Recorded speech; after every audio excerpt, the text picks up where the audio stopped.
Well,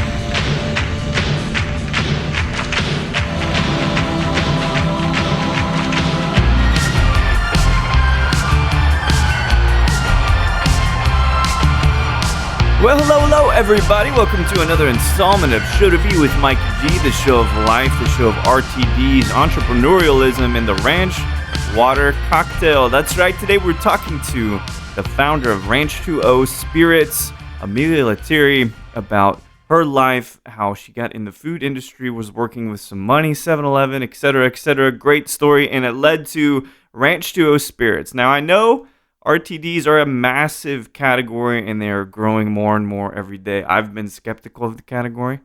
I don't particularly like White Claw. Sorry, everyone. But I tried, I was on this call with Amelia, and I sat and I drank the ranch water, and God damn it, I liked it. So I was a little surprised, and I'm equally impressed the fact they're using real tequila in there. So without further ado, I hope you guys enjoy this great chat with Amelia Lettieri of Ranch 2O Spirits.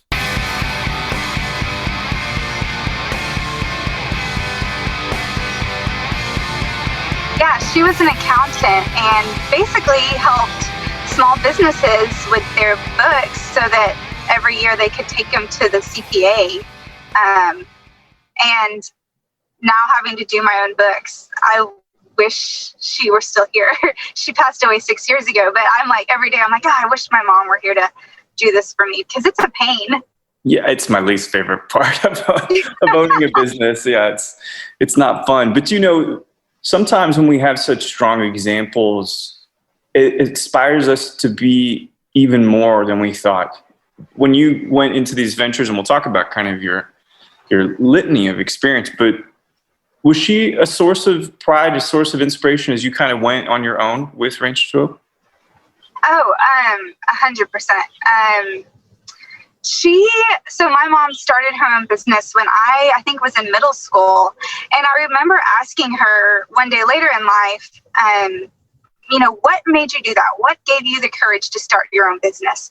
And she said, I was tired of working for people who didn't understand that I wanted to be there for my kids. And I didn't want to miss the important things. And so I decided that I was going to make my own schedule. And, then I asked, well, how did you have the courage to do that? You didn't have a spouse supporting you. You didn't have other income. And she said, well, I had 2 kids looking back at me that were hungry. And that was the drive that made me hungry to build a business.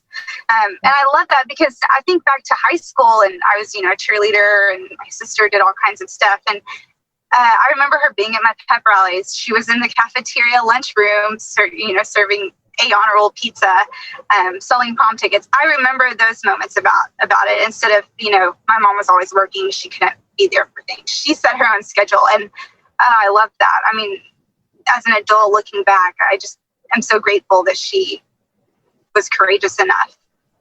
Yeah. Which in you going out on your own, you have, is it 3 kids or 2 kids? I have 3 kids, 6, 4, and 2.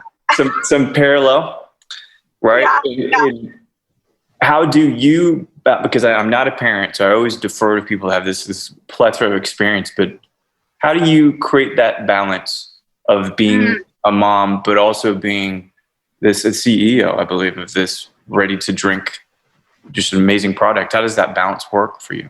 Oh gosh, it's a fun balancing act for sure. Because I have a corporate background, which we'll probably talk about later, but I was in the same situation. I was working all the time, traveling the country, and I just thought, man, this isn't the life I want to live, and this isn't the life I want my kids to see me living. But now it's so fun because it's our company, it's our family business, and so it's just a way of life. And everyday conversations, we're always talking about Ranch 2O, and I'll probably get in trouble for sharing this, but now my daughter, she's got her little tea set, and she'll bring it over and say, "Here, Mommy, I made you a ranch water." I'm like, "Oh God, bless you, child."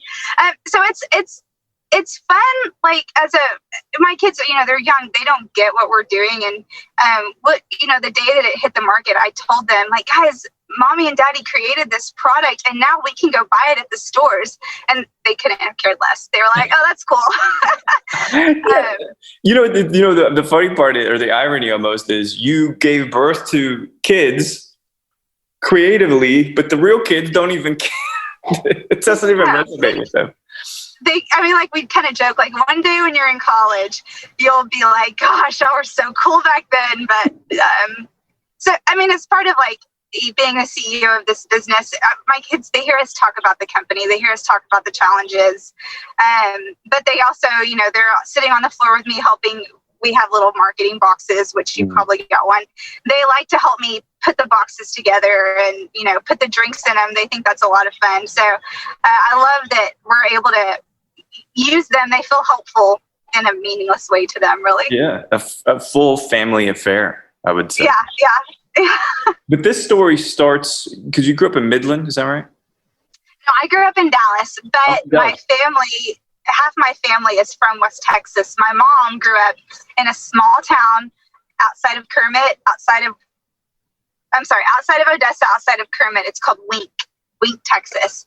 And my brother actually went to high school. He grew up out in West Texas too. Okay.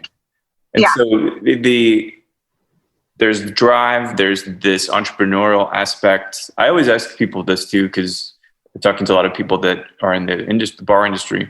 Did you have that internal pressure or any kind of familial pressure to go get a degree, to go walk that straight line, get the corporate job, which this is kind of foreshadowing for the career so far, but I don't think so. Obviously it was my self-drive, right? I wanted to go to college. And my mom was very honest. She was like, I can't afford to send you to a 4-year university. If you want to go, you need to get a scholarship. So I got a full ride to Texas A&M. That's how she treated us all our lives. Like, if you want something, you're going to have to go after it and get it. There's no handouts. And so then, I did go into the corporate world, and she, like I said, back when she passed away, there was no talk about this, but I always had that yearning that there was something out there for me. And that I was meant to do something more than just work for a firm, kind of doing the daily grind. But there was never any pressure to do anything crazy like this. Well, that's probably good, because it's already crazy enough of an idea to go out on one's own, financially, creatively, emotionally. But when it comes down to where you were interested at A&M, did that vacillate a bit, or did you always say, either finance, because I think it's in finance is your BA, but did that shift? Was there a philosopher in Amelia's mind at that point going to A&M? No, going to A&M, I went there because they gave me a full ride. And I loved A&M. It was so fun. I would go back in a heartbeat. It's just the kind of town that, it just fosters this sense of inclusism, and just like you feel like you're a part of it immediately. And then even years later, when I was fundraising, a year ago, I started calling on my classmates, and it was so fun. It was a good time. But but you did, let's talk about the 7-Eleven piece, because that's kind of maybe the first intersection between the drinks market, or at least beverages, and then working with people that buy beverages. You were working with the acquisition piece of that. Tell me a little bit about your role with them. Yeah, so I'll back up a little bit before that. I majored in finance at A&M, and I really majored in finance. I didn't answer your previous question. I apologize. I'll answer it now. I majored in finance because I wanted to make my money work for me. I wanted to learn how to do that. Mm-hmm. I didn't want to pay interest. I wanted to make interest. So that was really the piece of finance. And coming out of college, I had an incredible opportunity to go work for a private equity firm in Dallas. And I'd interned with the firm, and then they gave me an offer to come back and work for them. And it was in working with them, we bought one of the nation's leading co-packers of functional beverages. Oh, wow. They co-packed for Monster and Red Bull under the same roof, and they were the only U.S. co-packer for Monster. So it was this unicorn company. Oh, wow. They had their own craft brand of beer. The reason, Mike's Hard Lemonade is in those plastic bottles. The reason Mike's is in those bottles is because this company started putting their beer in those bottles to sell at the Carolina Panthers football games. Wow. Mike's Hard Lemonade found them and said, hey, can you do this for us? And so that was my primary portfolio company. And I spent a lot of time out in their facilities helping them. Where are they located? North Carolina. North Carolina. So you were traveling quite a bit back and forth? Yes. Yep. And I spent, I want to say, like a year of my life back and forth out there. And I was young, right? I was pretty young out of college. But I maybe didn't have enough experience to give my total input, but I was absorbing everything that I was learning about. And that is really where I fell in love with beverages in general and just thought, man, this is so cool. What is not fun about drinks? Are you because one of the things, absolutely. Well, one, creating spirits, using spirits, imbibing spirits, that's all fun, right? So it's just there's this gift that keeps giving, What's not fun about tequila? Exactly. But one of the things is that I really love the details of things, how things are made, but I can think both, 10,000 view, but when it comes down to canning and that process, how into the details were you? I was out there walking the floor. They had a couple high-speed canning lines. They had bottle lines. At the time, they were trying to help a very big company put, similar to 5 Hour Energy. They had one of those lines. Oh, wow. So I got to I could be as involved as I wanted to be. I mean, I remember a meeting about sugar, right? Co-packers typically supply the sugar for their clients, and sugar costs were just outrageous from all these energy drinks. And so we were going to sugar manufacturers trying to figure out how to integrate their sugar purchasing power into our plant. It was the coolest experience that I got. Great. Yeah. Yeah. I mean, that's super hands-on. Yeah. It was a lot of fun. And then from there, I moved over to 7-Eleven and I went to work in their mergers and acquisitions group, kind of leaning back into my M&A or, my finance background. Yeah. And I worked at 7-Eleven for 5.5 years, and it was so cool too. I mean, it's a top-notch company, really. They run a tight ship. Some of the smartest people I've ever worked with work there. And I spent a lot of time traveling the nation, checking out convenience stores, going in, counting ceiling tiles and peeking into the bathrooms. So that's where I got to see a lot of the different, how do you merchandise a product? That's where I really learned the merchandise marketing side of things that I didn't have from schooling or the private equity firm. Yeah. You're absolutely right. Well, the cool thing is that when you think about the roles at the moment, you don't necessarily think, well, I'm going to be using this skill set 10 years from now, but it always does. I always use the analogy of the Karate Kid. If you've seen the Karate Kid, some people have, some people haven't, but Daniel-san is mad because he's painting a fence. He doesn't understand that painting a fence will give him a skill set sometime into the future, But one thing that I've never actually had mentioned this question to anybody, but you having went through capital raising and everything, I meet a lot of people who want to get into business and mobilize their great idea, And of course, the main grease to those wheels is capital, is money. And I was never afraid of asking for money. And there's a fear there for a lot of people. But you having to get, and you working with money, so you probably get all your P&L, like all the things down, pro forma and everything. But how was that first pitch where you had to ask someone for money, whether you knew them or they're a stranger? I was prepared to do it. And by the time I got to the capital raising piece, I'd had, luckily from working in this industry, I'd had a lot of great mentors. And so I didn't just go out to somebody random and ask for money. I'd been kind of, hey, mentor, I'm going to start raising money and I'm going to come ask you for money, kind of giving them a heads up leading into it. Yeah. So some people that I really respected. And my first meeting, it was terrible. I thought it was good, but I realized I needed to get into more of the flow, and I started with a family member, so I knew that they would still love me. And then, yeah, right.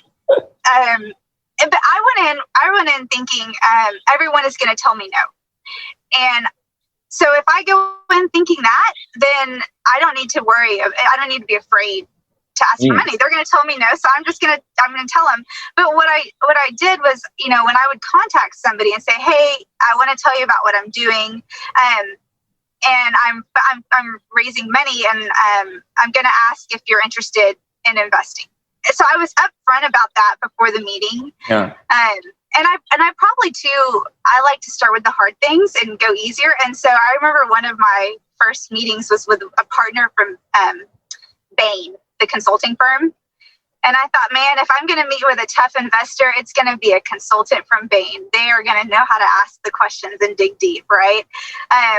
And so I, called him up. He's going to tell me no. And I went in and met with him, and he asked some really tough questions, but I knew the answers. And I left that meeting thinking, that wasn't so bad. I can keep doing this. And I knew it needed to be done. And I knew that I had a deep enough vision and that I could make it happen, that I just got over being afraid of asking people for money. I mean, I had somebody say, a top executive tell me, you don't be afraid to ask people for money. Men do it all the time and they're not embarrassed. And so I always thought that in my head, okay, I'm not going to be embarrassed. I need, and I came from that mindset too, of like, people have capital that they want to put to work. Right. And so if I just talk to enough people, they will find my investment worthy to invest in. It's a great attitude, and something, because I have it was very timely. I had a friend who actually is up in Dallas. He's an author. He has a successful podcast and stuff like that. But he said, why do I feel like I'm an imposter? Right. So he had this imposter syndrome kind of feeling. And I looked at it, his comment, I'm like, you're delusional. Why do you feel that way? Right. And because I just operate. If I want to do something, I'm just going to do it. And I know that's a result of privilege in certain respects. And I absolutely acknowledge that. But did you ever go through that where you felt like you shouldn't be in that room, you shouldn't be in this position, that in fact you were suffering from imposter syndrome?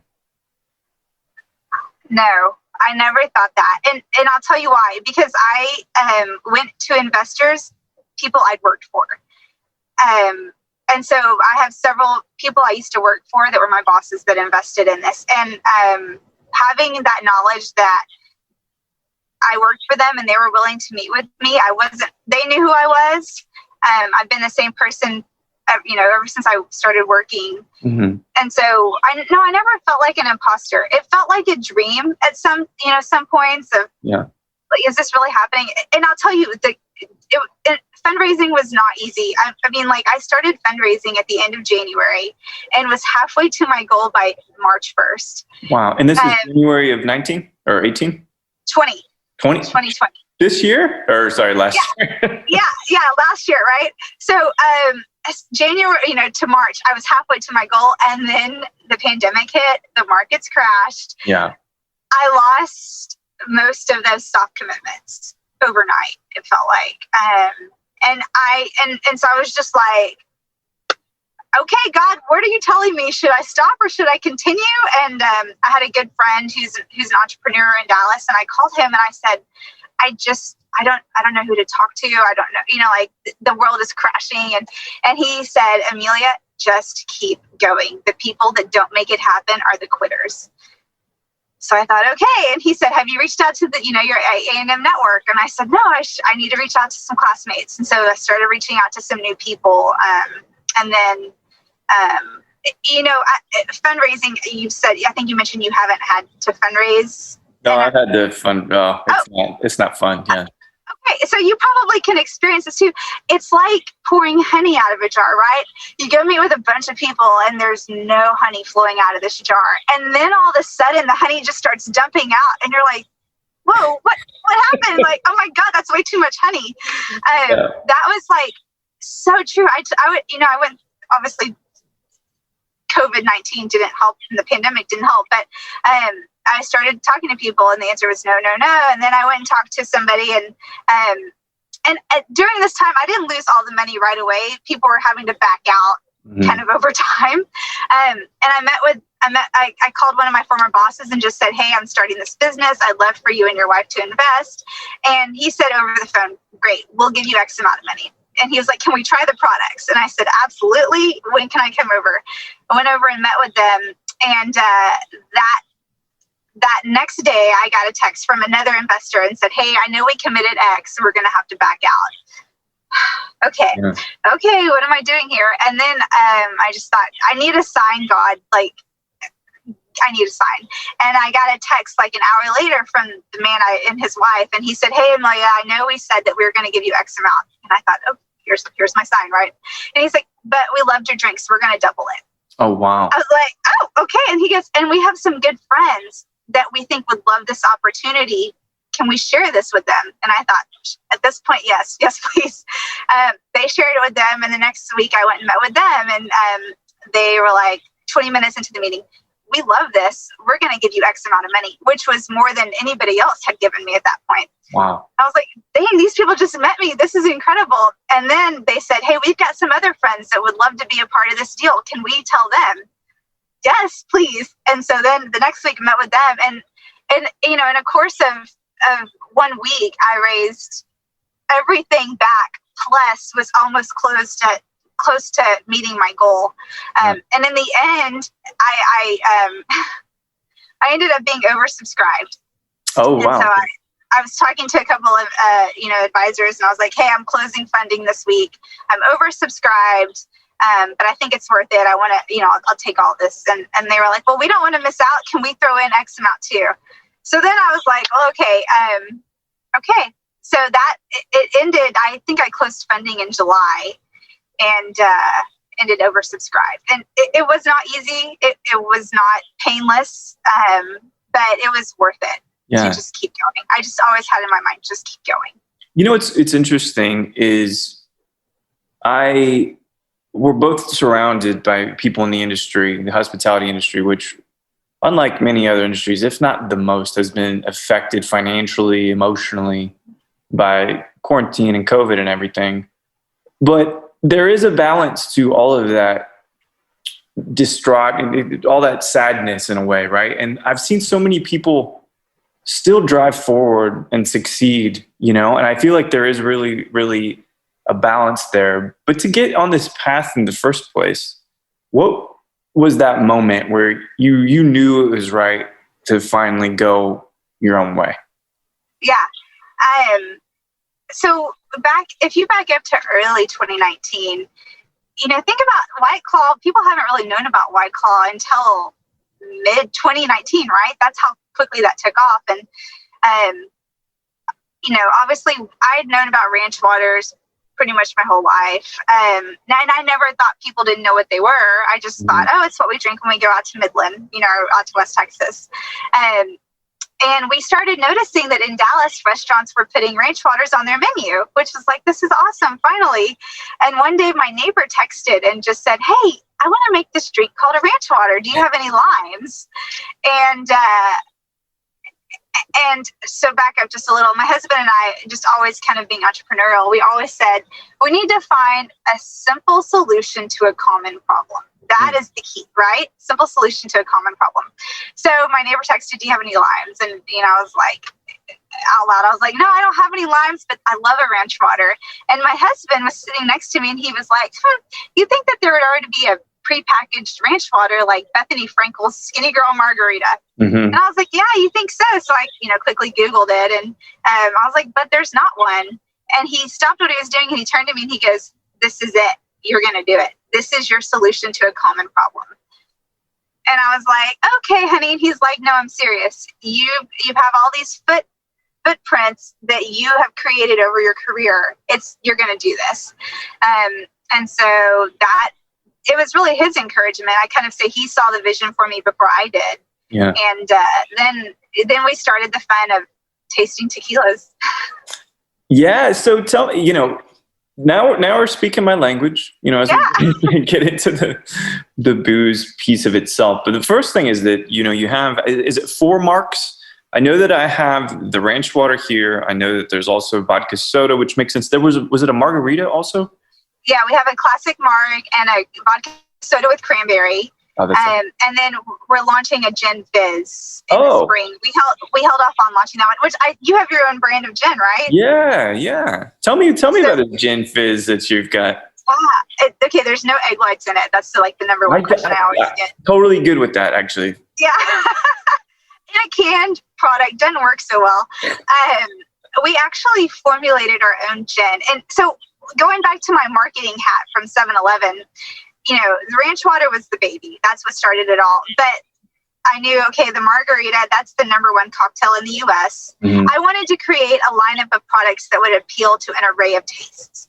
I didn't want to just be known as a ranch water company. I wanted to create a brand that people would come to, even if they don't like tequilas, right? A lot of people I hear don't like tequila, and I'm sorry for them. And then a vodka soda with cranberry, I looked around and there wasn't one on the market. And that is what I drank in college and through my 20s, right? Yeah. Cranberry vodka soda. So I thought, this is a no-brainer. And then I was talking to some people, some distributors in the industry, and they said, hey, we see that gin is going to start trending.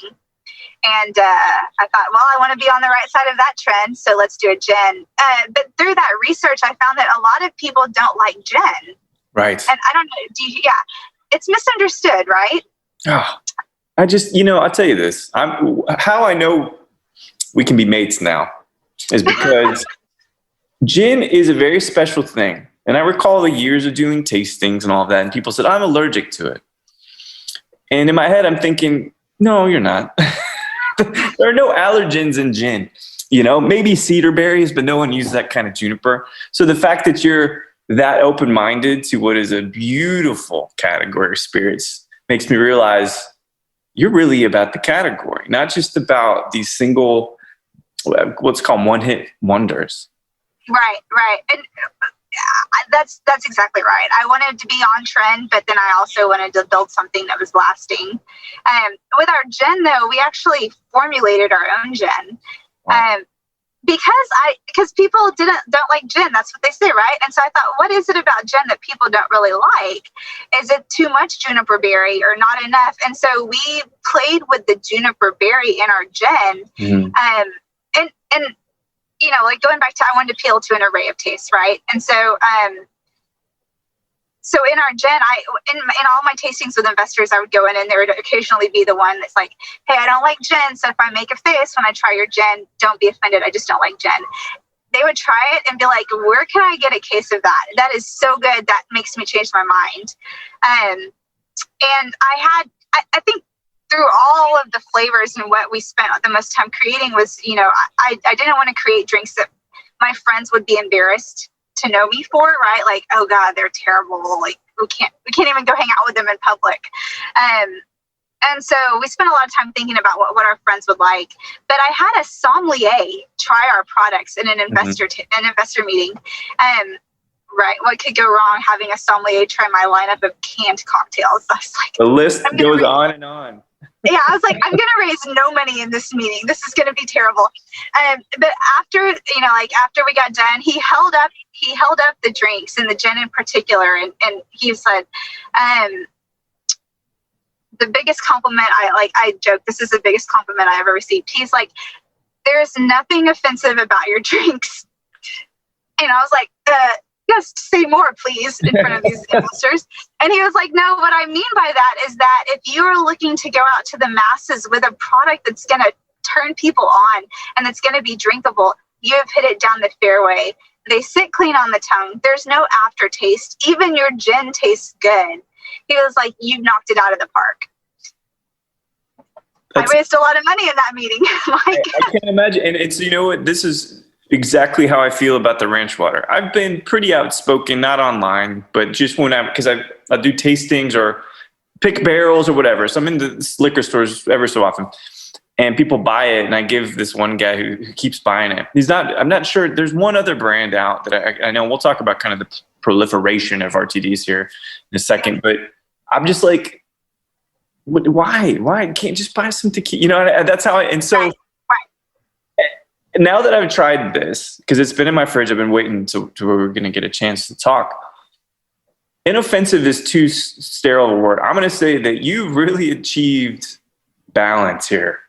Wow. Is perfect because it is crisp, clean. Not everything's pretty much in tune. The agave is not too peppery. I don't taste fuminess or acetone or any of that. The acidity's right. So whatever that is, as far as me and endorsing an RTD, which if you know me, I would never do, but I really, really like it. So Thank you. I'm ecstatic to try the gin.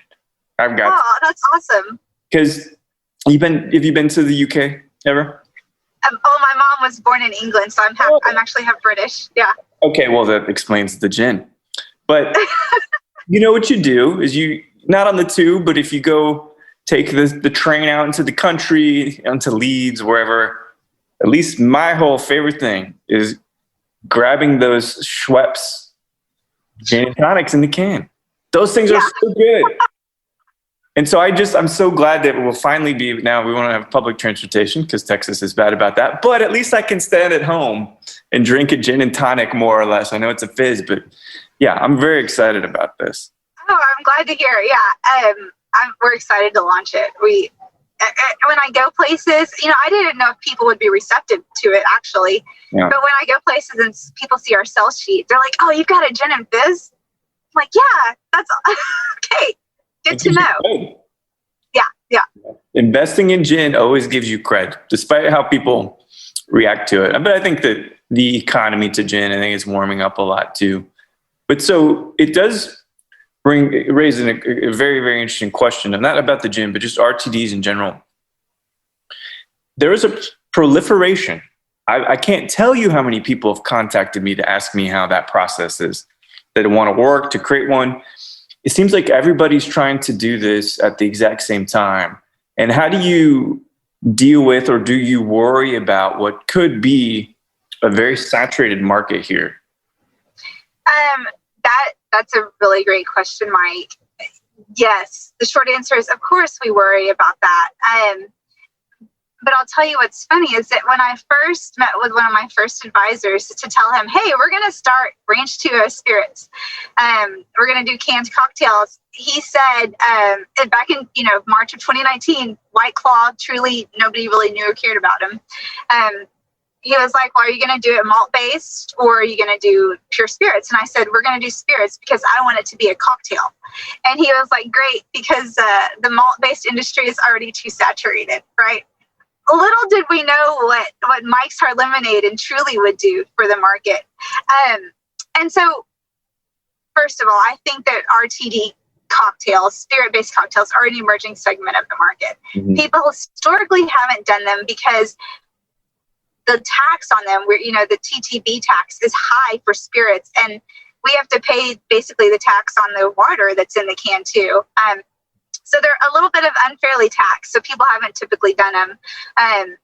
And so do I think there will be new entrants? Of course I do. I would be fooling myself if I didn't think that. So the goal is then, how do you build a company with that in mind to outpace those, right? And I think about, Michael Phelps at his last Olympics, and that race, I can't remember the swimmer's name, but the swimmer the whole time is worried about Michael Phelps. And at the very end, Michael Phelps, flies past him, and the caption is, winners focus on winners, losers focus on winners. Yeah. And so I always tell, my team, hey, we're winners. We're going to focus on winning. There will be entrants, competition. That's just the American way, but there's room for everyone. And we need to focus on putting out products that people will come back for over and over. I think that I'm not sure where people get their paradigms about running businesses. It's probably this amalgam of our parents, peers, all of that. But I like myopic, eyes on the prize strategy. People are going to try to take you out. But to your point, if you focus on every little threat, then you will never truly have the clarity to keep moving forward. you know? Totally. And I don't know what runs. And I asked this question on Facebook the other day because, and maybe you get an answer from me, but this is not a controversial thing. But I asked my friends, I said, where does ambition come from? Is it genetic? Is it a strange mutation in the wiring of our neurons, you know? And I don't have an answer for that because my mom, amazingly hardworking, but she wanted a family above everything else. And I never met my dad, so I'm not really sure how he is. But for you, do you ever wonder where does this come from? What is my problem? Gosh, I'm pretty spiritual, and so I just think we're all designed so differently, and we all bring different gifts to the table. I have siblings, and they, some of them are happy not being ambitious, but others are. So I don't know. Is it a question of birth order? Maybe. Are you the firstborn, secondborn? Yeah. I know people, there's tons of books on it. I don't know. I just think everyone's wired so differently. And some of my best friends are so different than me. My husband, very different. We're similar in a lot of ways, but he's so different, and that's what makes us work. And he sees things I don't see. And I'm very happy to be out there and fundraising, asking for money, whereas he doesn't feel comfortable with that, right? And I don't. I just don't know. It's a philosophical question in perpetuity. I don't think there actually is potentially an answer. But I have seen, so talking about husband-wife team, wife-husband team, however you would like to phrase it. And I've seen it work really, really well. And I've seen it end in many, many divorces too. So that dynamic working with your husband, I like that you said you guys are looking at different pieces of the same puzzle. But is that ever caused stress or strain on the core relationship? No, and so I'll tell you, my husband still works full time. He's in oil and gas. He wants to come work for Ranchero so bad, and I tell him not yet, honey. So he's not really involved in the day-to-day activities of the business. He's more of my, an advisor, and kind of he's the one that encouraged me to do this, and he obviously likes to help formulate the drinks. Yeah. That's interesting you asked that, because I remember when we were writing the company agreement, the attorney asked us, there's certain provisions you can put in the event that you get divorced. Shall I do that? And we both just said no, no, we're not going to set the company up so that if we get divorced, we'll each have a piece, right? And I think we did that just because once you start setting the company up like that, you open some doors that you don't want to go to. But I'll tell you, we built a house a couple of years ago, and everyone said, oh, you're going to want to kill your spouse. You're going to fight. And we had the best time doing that. He sees different things that I don't. Of course, we fought, about certain things. I typically won. But no, I'm not worried about a divorce, because I think that we've known each other for a long time. We were friends before we were married, and we have a lot of people in our lives that kind of lean into us, and we talk all the time about staying true to who we are, not letting. Remember when we were first launching, Forbes wrote an article about us, and they featured me, and my husband said, is that exciting for you? Do you like to see that? And I said to him, no, I don't ever want to get excited about stuff like that, because I don't want to lean into that high of, I don't know the word for it, but that high, that's not where I want to get my high from. Right. Okay. Yeah. Cause that's kind of it. That one is an ego stimulator, if you will. Right. Yeah. And so that, I like that though, that you're saying that your true fulfillment doesn't come from you being the figurehead of the company or getting coverage or press. It's probably more about the achievements themselves.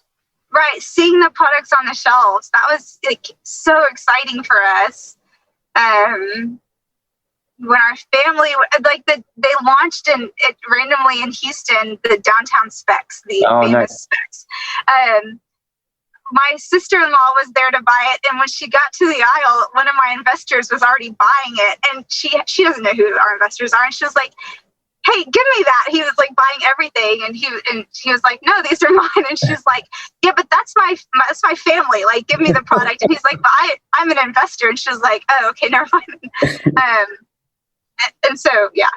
Yeah, it's good. These are kinds of the fruits of your labor. This gin fizz coming out. What was I love that you tweaked the gin. That makes a lot of sense. So many different styles of gin too.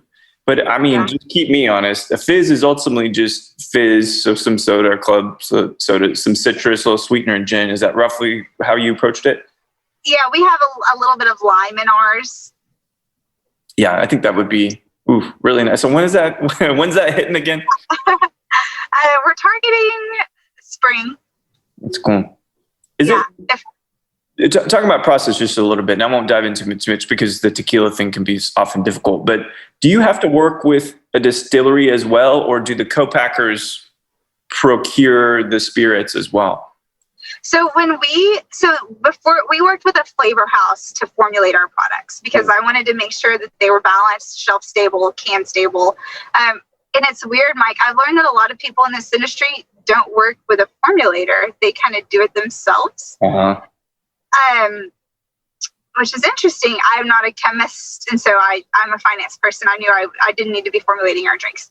But when we started looking for flavor houses to formulate for us, our first question was, can you get bulk tequila? And if the answer was yes, can you send us samples of that tequila? Because we want to formulate with a tequila that you can procure. And so the flavor house we found had 3 different tequilas. And we ended up going with one of their top tequilas. And even like the margarita, typically people will put a less quality tequila in a margarita because they can hide it with the sweeteners and stuff. And so after we formulated it and I got the case cost back, I was like, maybe we can use the cheaper tequila. And so they formulated it for us using that cheaper tequila. And my husband and I both instantly were like, nope. Oh, wow. That is not something we want to put on the market. So we spend more money on that better tequila to get that clean flavor. But I will say we started the base of our products from the formulators procured tequila, because that's tequila. You're more of an expert than me, but it's very hard to get a bulk tequila. Tequila in general is very hard to get. Super regulated and all of that. Yes. Yeah. So that's where we start. So we have a co-packer, but they purchase the tequila, or I guess we purchase it from our flavor house and then ship it. And is it's a Blanco? Yes. Yeah, it's good. It's good. Like I said, it fits really, really balanced in the drink. So I got a couple other questions for you here. Nothing too challenging, but do you ever plan on working with some darker spirits? Is there any whiskey in the mind of yours? Let me tell you, one of my favorite drinks ever is an old fashioned. And I grew up in college also drinking Jack and Coke. Oh, yeah. So I love whiskey. I love bourbons. I love to go into the liquor stores and talk to the liquor owners. Sometimes I'm not even talking about my products. I just want to know what bourbons they have. Yeah. I'm like, oh, wait, I forgot. I need to tell you about my business now. With a darker whiskey, though, tequila is expensive, but bourbon or whiskey are just even more expensive. So while in my heart, I would love to do something with a whiskey, I just don't think it makes sense financially. We'd have to charge more money for the products, and I don't think that the market's there yet for consumers to want to pay that. Yeah, I think you're probably also these drinks are more thought of to be kind of spring, summertime drinks, fall, not really your winter, and bourbons, whiskeys are more of your winters. So would I personally buy a old fashioned to take out on the boat? Probably not. I'd probably go with the ranch water or the vodka soda or the cranberry, the margarita. But yeah, man, that it definitely makes sense. It's a cool world, and to have spirit based, this opens up a little bit of. I think I'm becoming more accepting of the category if it's not malt based, because malt is what it is. And two, it's frustrating as a consumer, I didn't really understand the difference, right? In Texas, drinks you can buy at a grocery store, convenience store, those don't have spirits in them. You can only buy spirits in Texas at a liquor store. I never probably put that together as a consumer. Now, as a business owner of spirits, I am acutely aware of that. And it's frustrating because people will say, oh, I found this margarita at Target. It's so good. I'm like, well, that doesn't even have tequila in it. Or I found this ranch water at the grocery store. It's got agave in it. And I'm like, that's not tequila. That's agave flavor. You're not drinking a real ranch water. So that stuff is frustrating from there's some customer education that has to happen. Listen, I don't have a cross to burn. I can't educate every customer on it, but it is frustrating that it seems like there's a penalty for spirits, which goes back to prohibition, right? Of course. They've relaxed so much on beer and wine, and it seems like spirits are still just stuck back. We shall see. Things are changing with the PT tax and all that for us smaller producers. So that's some progress, Yeah. So I've got one last question for you. And this is, hopefully it doesn't catch you off guard. Probably not. But so let's say you're anywhere in the world and you're sipping one of your ranch waters, your baby, with anybody living or deceased. Who would you love just to sit and have a chat with? Oh my gosh. That is so good. Oh man. Oh. This is my first response, but I think it's probably just because I've been on a huge Hamilton kick, but probably Alexander Hamilton. Yeah. Think about his story. He, from what I've heard from Hamilton, he was basically orphaned and he came to America and he did some pretty big things. He was very resilient and probably got a bunch of cool stories to share and some advice to give. And all those classic Congress guys can drink a lot.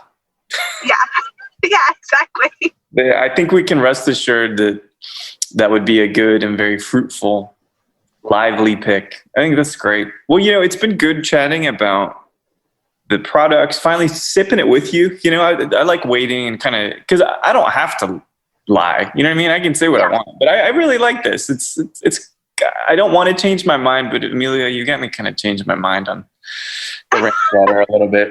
Well, hey, it's okay if you only like our canned cocktails. So you far, only like ranch to our canned cocktails. So far, that's it. But we'll see when this gin fizzes out.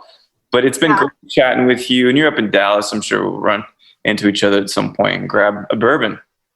Yeah, I'd love that. What's your favorite bourbon? Oh, it just shifts. It really does shift stylistically. But if I'm in a hotel room on a work trip, Wild Turkey 101 is always a go-to. Okay. So it just changes, but that is the complexity of life and this industry, I'd say. So for sure. So good getting to meet you and chat you. And Amelia, we'll talk soon. Yeah. Cheers. Nice. So good to talk to you too, Mike. Cheers. Well, there we have it. Amerlia Lettieri, founder of Ranch 2 Spirits. Tomorrow, April 11th, Sunday, is National Ranch Water Day. Whether I guess you're getting a cocktail at your favorite bar or drinking an RTD, it is something that has been debated hotly recently as to where it all began. But you know what? It began in Texas. I guess that's good enough for me. Amelia has a great story. Very, very driven. These opportunities that led into other opportunities, just keeping yourself open because you have a vision or a dream. These are things that are pretty inspiring about now. And I want to say, we're getting so close to things kind of opening up more and more. And I hope soon I will have the opportunity to sit down in person with folks here and record for sound quality purposes and intimacy as well. So thanks everybody for listening to Show to V with Mike G. No matter if you're watching Lost Boys again, it was a long time since you saw it last. Your parents probably shouldn't let you rent that in the 80s. Or if you're thinking, I'm not sure how this new apple shredder is going to work out, please keep dancing.